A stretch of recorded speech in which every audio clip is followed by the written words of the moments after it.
What is up, guys? Good old-fashioned Cola back here for some more Animal Crossing City Folk. Right now in Ohio it is 11:37 a.m. on March 24th. Let's get this stuff started. So it popped up real quick before I hit record, but today is the flea market, which means I want to say it's been a while since I played Wild World or City Folk, but I think you can just kind of waltz into anybody's house and be like, hey, you want to sell me this? Let's see what Joan's up to today. Oh yeah, I forgot there's different turnips in this game. I think I'm good, Joan. Because I definitely am going to be too busy this week. I have to take care of my cats, my foster cats, and all of my parents' cats. So there's a lot of cats to feed, because they're going on vacation.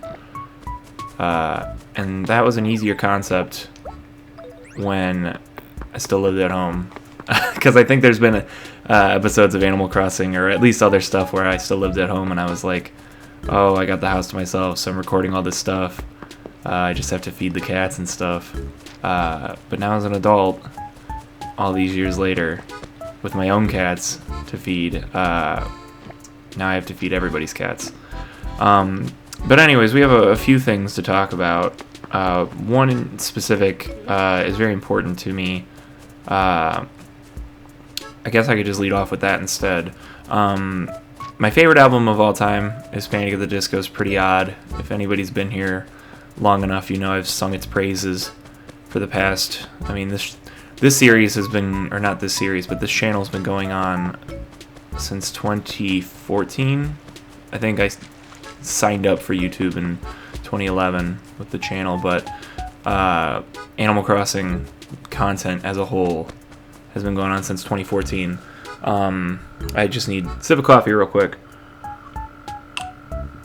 But I have definitely over the years talked very highly of Pretty Odd. I think it's just an absolute mastercraft, and if you didn't like it back in the day, go back and give it another listen. Sometimes it's got to cook for certain people.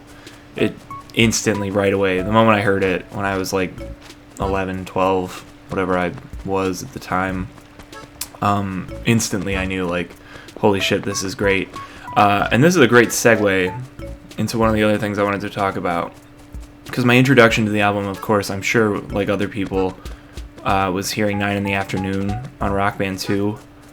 And speaking of Rock Band, PDP, the controller company, they're like, I guess, like, you could probably say the new Mad Catz, even though Mad Catz was pretty rough at times with the controllers that they put out.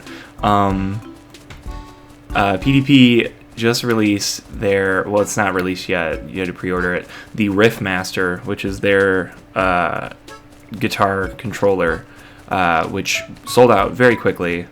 And I'm very grateful that I pre-ordered it when I did, because at first I wasn't going to pre-order it. I was like, oh, well, we'll just see where we're at, blah, blah, blah.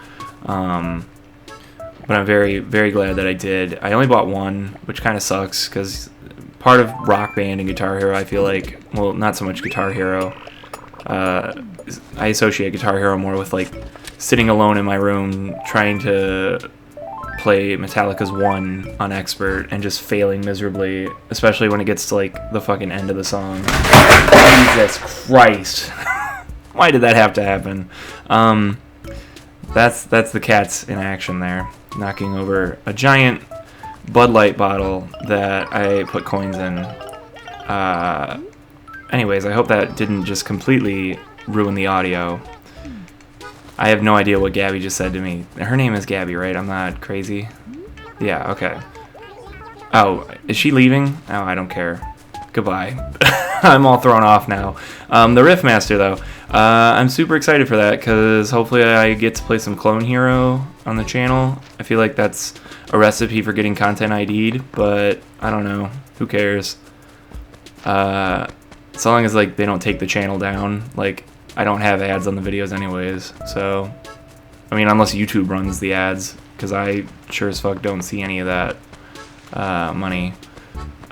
Feel free to run ads, I guess, on anything that I do, because you won't let me.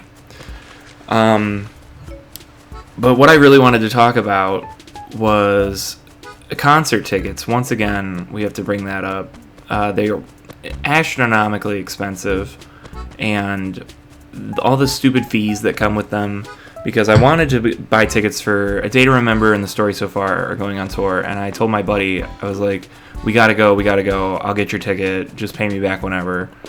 Like, I don't care, I'll fucking buy it. So I go to buy them. First of all, I was gonna buy them on pre-sale, and then I was like, maybe I'll just wait for regular sale. So then I waited for Friday. Friday comes, all of the fucking general admission pit tickets are sold. Like, they're just completely unavailable, and I was like, well, fuck me, guess we're not going. Never heard of a show selling out in pre-sale, like a specific section. Usually they, like, save some. And, like, I was right there. 10 a.m. rolled around. I was on, it's not Ticketmaster, it's AXS, Access, whatever you want to call it. Biggest competitor to Ticketmaster.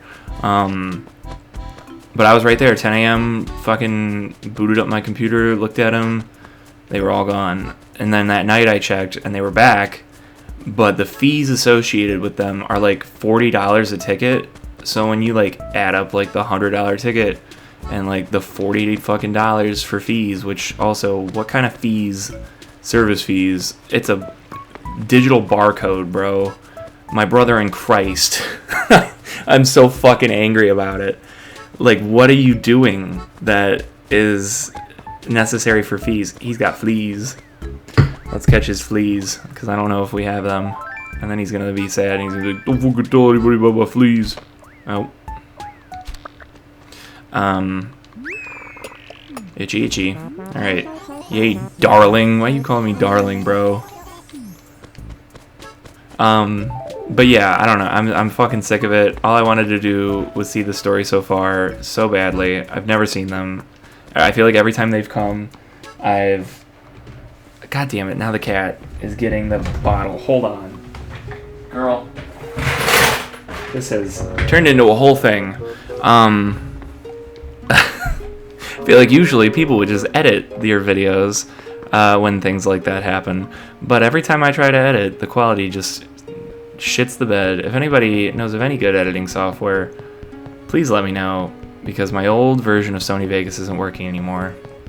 There's a lot of artwork that's not here. I didn't realize the art museum was this big in this game. Have we really not donated any art pieces? I don't think I've ever played when Red is in town. So that might be the reason why. Do I have anything on me? I have a couple fossils. We could do that. Oh, I have to do it one by one in this game. I'm realizing that now. And that's why I never do it on camera. But I've seen A Day to Remember before, to get back to that. And it was one of the fucking greatest shows I've ever seen before. I think I talked about it in the last episode, so I won't go too deep on it. Because there's two other shows that I do want to go to that, I mean, as far as I know right now, they have not sold out. And they are semi-affordable, because they're at smaller places, smaller bands, you know, how it would be. I'm getting so much back into pop punk, and it's great. He would ask for these if I haven't donated them yet. But I'm getting back into pop punk and emo music.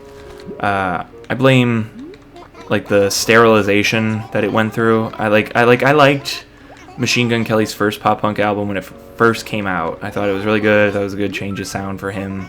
But as the months went by, the more I was like, this isn't good. Things are gonna get kind of stale. And then they did, and I don't know. I kind of blame, like, Machine Gun Kelly for the reason why I kind of fell out of it with pop punk there for a minute. Also, people, like, they lost a lot of etiquette at shows. I mean, at least around Cleveland. I don't know. Everybody kind of turned into a fucking asshole after the pandemic. I don't know if it was, like, a lot of kids got into pop punk because of MGK, and they just didn't know how to act at shows, or, like, people just, like, were cooped up in their houses after the pandemic too long, and they just, like, went crazy. But people became really big dicks at shows, so I stopped going. But I don't know. I felt like a lot of stuff tried to emulate what MGK did, and it like I said, it made pop punk go a little stale for a minute there. But I feel like it's back. Story So Far has got a new album coming out that I'm very excited for. And there was a couple albums last year that I listened to that were pop punk that were really, really good, like Trophy Eyes, who I'm very excited. They're coming in May, I think, May 1st even. I really, really, really want to see them. And then Oso Oso. I feel like I've talked about Oso Oso before too. They are coming with Spanish love songs in April. And I really, really would like to go see them. Hello, Joan. But anyways, I think that probably... we could talk about, real quick, just to wrap up here. Anybody else, like, first, like, couple of games in March Madness, did your whole bracket just, like, explode? Like, usually I make it to, like, the second round with not too many bracket busters. This year I feel like every pick I made was wrong. But I also feel like everybody's pick was wrong. There's been so many, like, low seeds beating high seeds. It was pretty crazy to watch. Last night I watched the double overtime game between Creighton. Is that how you say their name? It's the Blue Jays. Mordecai's their logo. It was them in Oregon. And then I watched that double overtime game. That was pretty intense. Anyways, I'm gonna go record some new Super Mario, I think, while I've got the time. I'm Good Old Fashioned Cola, and I will see you guys back here next time.